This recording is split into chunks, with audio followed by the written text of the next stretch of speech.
Huy! What's up? GoFam. Okay, so dito tayo ngayon GoFam. Tinatanong nila, paano daw magparami ng lupa? O, napakasimple lang yan GoFam. Simple lang. Usually, napagparami tayo ng lupa, nakakadagdag tayo ng lupa kapag yung presyo mababa. Kung hindi presyo mababa, pag yung nabagyo yung ani o mahina yung ani, every time na nadi-discourage yung mga farmer na dun sa pagtatanim, kung hindi sila nagsasanla, nagbebenta sila.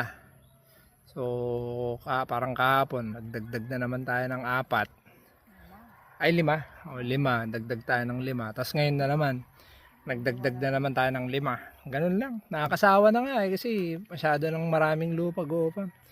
So papakita ko sa inyo kung paano GoFam. Ito siya, kailangan mo ng pala. Tapos yan, nakakarga na naman kami. 5 yan GoFam na lupa. Ayan, 1, 2, 3, 4. Yung isa nandito. Ayan. Ito yung kasama ko, ayaw niya ipakita yung mukha niya. Actually GoFam, standby tayo dito kasi inantay natin umalis yung bantay. Ayun, magkakarga tayo niyan. Kargayin natin yung 3. Tapos sakto diretso alis na tayo. Diba? Ganun diskarte dito GoFam. Ganun na diskarte. Kaya iniisip ko kung yun ba o yung sa dulo o di kaya ito para hindi nila masyadong halata. Ito, tapos sakto alis na tayo GoFam.